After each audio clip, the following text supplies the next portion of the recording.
All right, I'm back. We ran out of memory on the old telling bone there. So I was up to.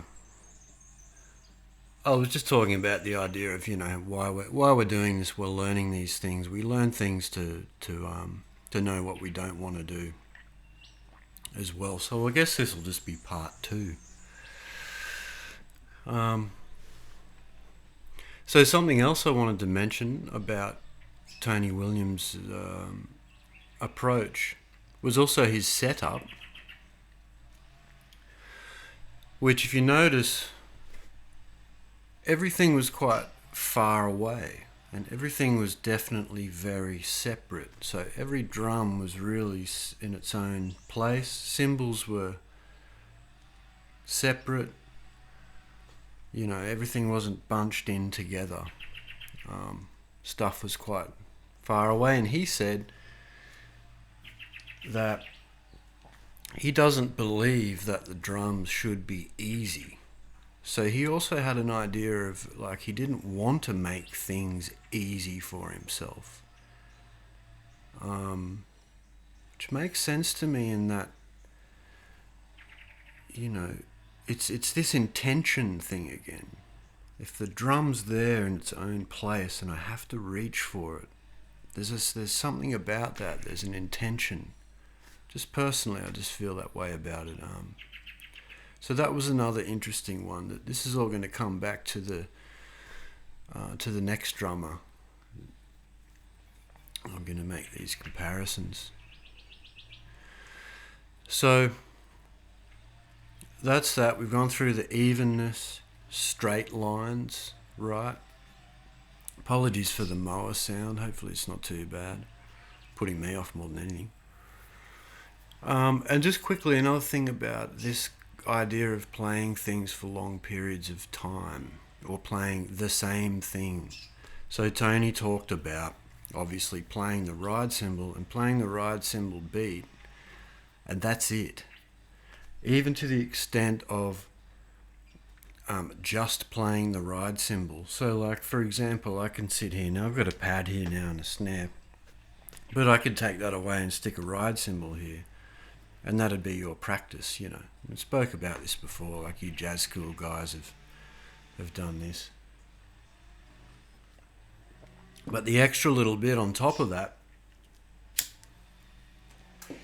was that Tony believed that by having that discipline to not play anything else and to just play the same thing, don't play any accents on your snare and bass drums, that eventually that music would just start to come out. And this is another one that you really have to experience. I'm not sure I can explain it.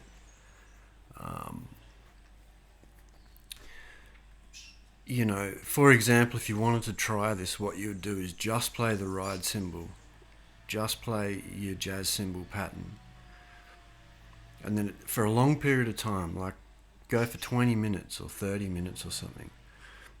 And then maybe at that point you say, okay, I'm going to it's open now. Something can happen, but only if it wants to. Don't just play something because now you're allowed to.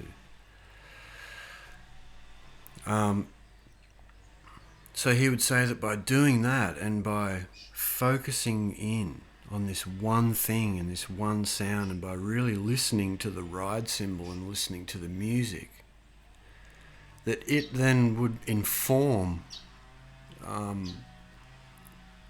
your brain, the rest of your body. You would now start to be able to hear these actual musical ideas and play them. So you're not forcing anything. You're just letting these ideas come out by focusing on the one thing. So that's an interesting one. And you can experience this, but you have to just try it, and don't try it once. Give it 6 months, or if you're going to play every day, if you that guy who's got 2 hours every day, do it every day for a month or something. Do it properly, and See if you can experience this, and then you'll kind of know what I'm talking about.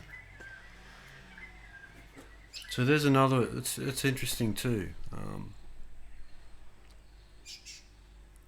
Yeah, and the drums being far away. So we've kind of got all these little ideas, right? Evenness, firm grip, straight lines, intention, only playing singles on the toms. All the drums are in their separate place, playing the ride cymbal for long periods of time, playing only the jazz ride cymbal pattern, and that's it, you know. Or if eventually incorporate a 2 and 4 on the hats or whatever, that's it. And don't play anything else just because you can't help yourself. Wait, and it'll kind of happen. Give me 2 secs. I'm just going to shut that window.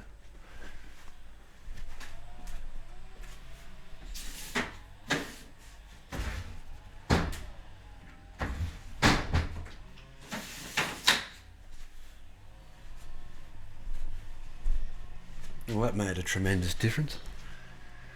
So then there's this other thing, right? Because I actually saw something just recently, the ever contentious, should you play traditional grip or should you play matched grip? Well, I'll give you Tony Williams's version. He said that playing traditional grip was that there's a whole, if you're playing jazz, well, all the jazz vocabulary was created using that grip. So it would make sense to be playing that grip when you're playing that vocabulary, right? Now he would still switch to like a match grip if you wanted to play really powerful singles on the toms, or sometimes it can just be a feel thing.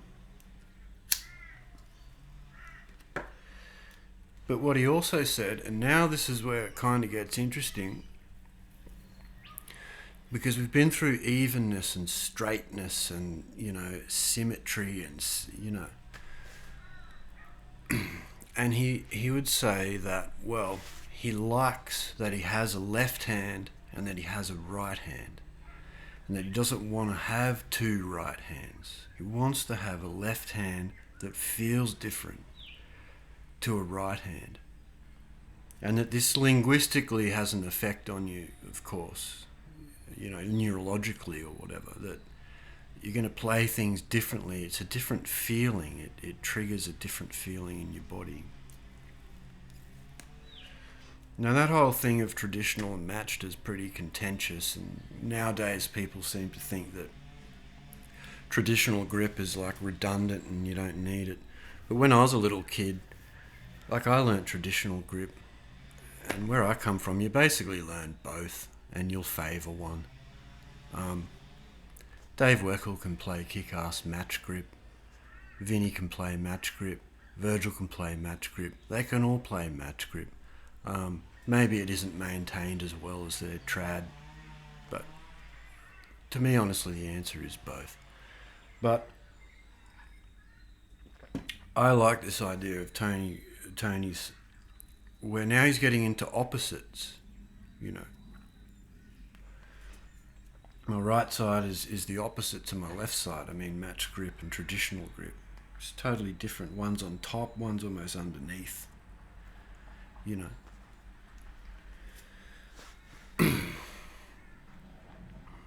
So I think putting all those things, I'm just rapping here. I haven't written everything down, which probably could be a good idea. Maybe you could do that.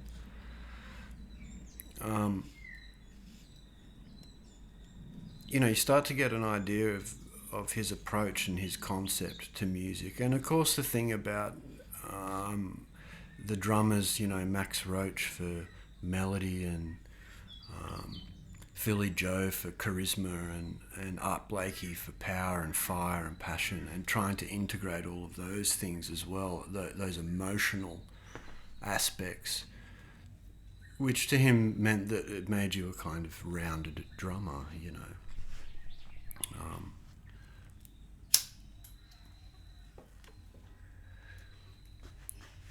So I think that's a pretty good overall collection of those things that sort of make up the Tony Williams philosophy and approach. There was a really cool episode of the Drum History podcast. If you haven't checked that out, it's called the Drum History Podcast. It's really cool. And they actually had an episode on Tony Williams fairly recently where there was a couple of clips I hadn't heard before. But a lot of it is the same stuff. It's this stuff, you know. So that brings me now to the next bit of this, which this concept, this idea of opposites that we've just come across.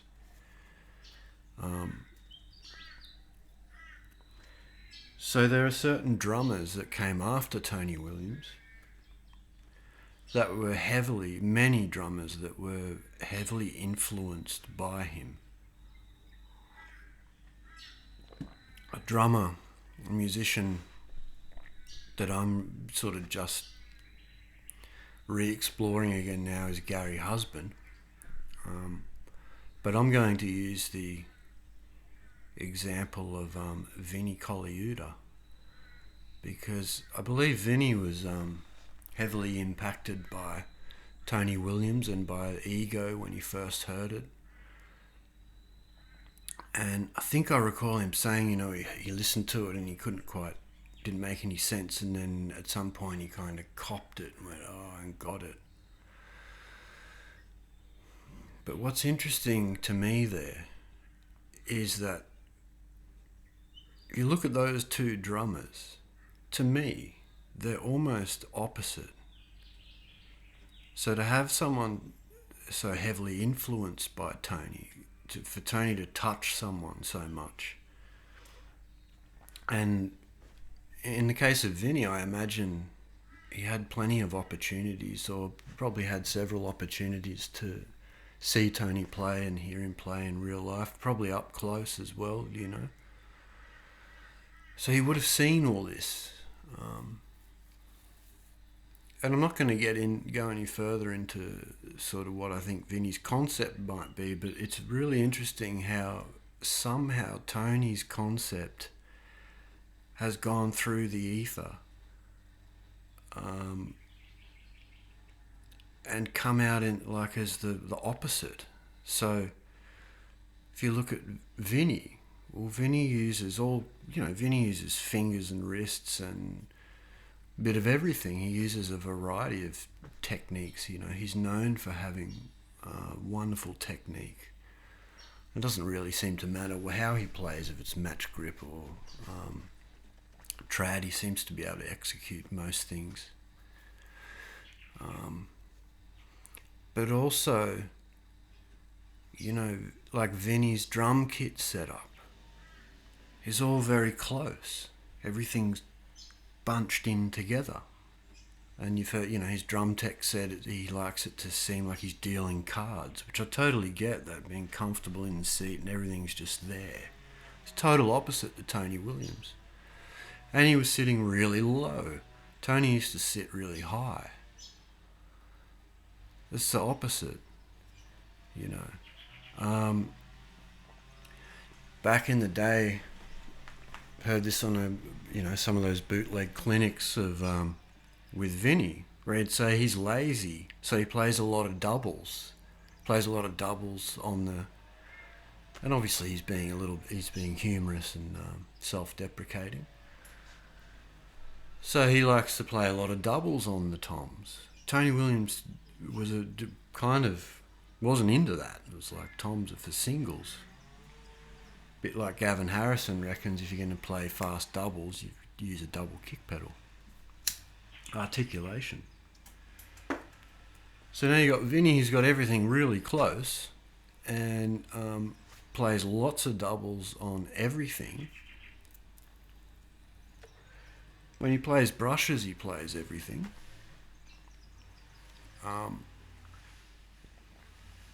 And as opposed to everything being separate, where, in Tony's playing where everything's even and separate, even though obviously Vinny's playing is very articulate, it's a totally different shape, and it's more like these bunches of things,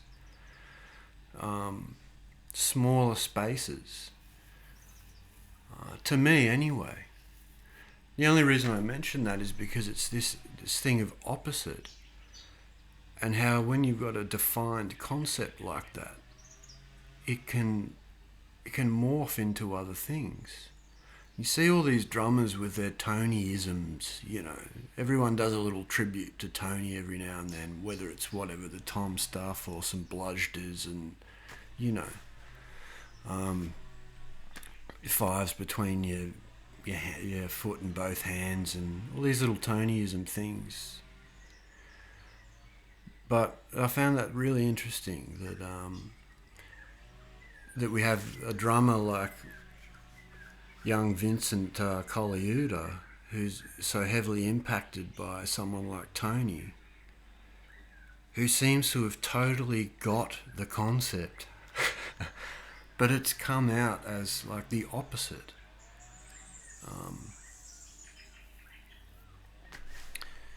And I think that's kind of where it ends for today.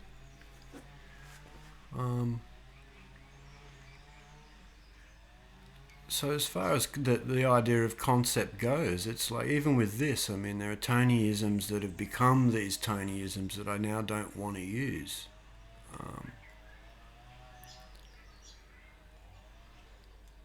I think we've kind of come to the end there, Have a think about all those things. Go back and listen to some Tony Williams. Dig up those clinics, look around, read the interviews, apply these ideas, and over time, you can come up with your own concept, or just your own who you are and what you want to play and what you don't want to play, and how you want to express yourself. But it's very interesting that I think even myself, if I go and try and emulate, do all the Tony stuff, after I'm kind of through with it, if you like, I don't end up sounding like Tony Williams. Just quickly, the other one, which is also really interesting, who was someone who was hugely influenced by Tony Williams and who admits themselves became a Tony Williams clone, is Jojo Mayor. Now look at where Jojo's playing ended up at and what he does. It strikingly relates. It's similar in that it is a thing. But Jojo's all about bounce and molar and rebound, and the complete opposite. Again, drum kit, pretty bunched up. And maybe it's just a modern type of thing, but even at the time when Tony Williams was still alive, the whole setting up the drum kit with the drums closer was already a thing. Yeah, guys had cymbals were a bit higher and stuff like that, but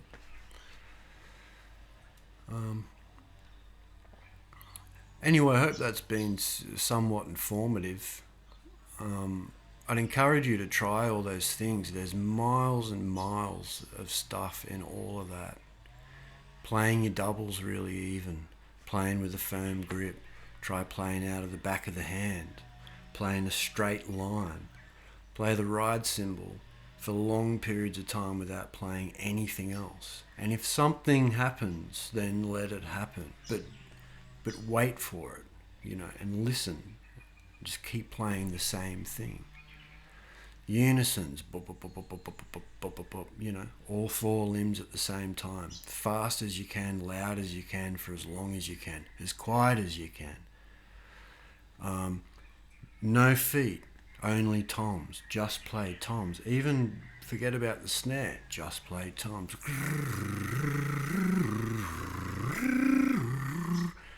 You know, go around the toms. You know, think about that idea of like we're left-handed and we're right-handed people. It does kind of seem odd that you would aim to be ambidextrous in one area. Like, if I'm going to make my left hand match grip and make it exactly a mirror image of my right hand so that I can play the drums, I don't know, do I do that do I brush my teeth with my right hand and then switch to my left to make sure that my right and left are even? It's a bit silly, I know, but maybe having a right hand and a left hand is a good thing. I think so. And actually it's not that hard to play both techniques. The type of music that you end up playing will probably determine which one you favour. Yeah, drums far away, drums all separate. Actually making it more difficult for yourself, or, you know, but then that triggering a certain intention in your mind. Because if you're going to go for that, you've got to go for it, you know. So you can see all these little things you could start to apply in some way to your own playing, or even one of them. And very interesting how so many drummers have been so heavily influenced. And in this particular example with Vincent Colaiuta, where, I don't know, you can hear the Tony in him, but it's almost the opposite. It's almost the opposite of what Tony would do, which is exactly what Tony would do. I think. And in that sense, I think, you know, Vinny totally copped the concept. So I hope you found that interesting. I know there's some things I've missed out and I could go into a bit more detail. Perhaps I'll be a little bit more prepared next time and list things out. But I'm just improving because I like improvisation. I like to see what happens. But let me know in the comments, and let me know if there's any other players that you might want me to talk about. I'm getting into Gary Husband pretty big time, or I know I'm, you know, that's started. So maybe we'll have another one with Gary Husband if I can find out enough. Yeah. Thanks for watching, and I'll see you next time.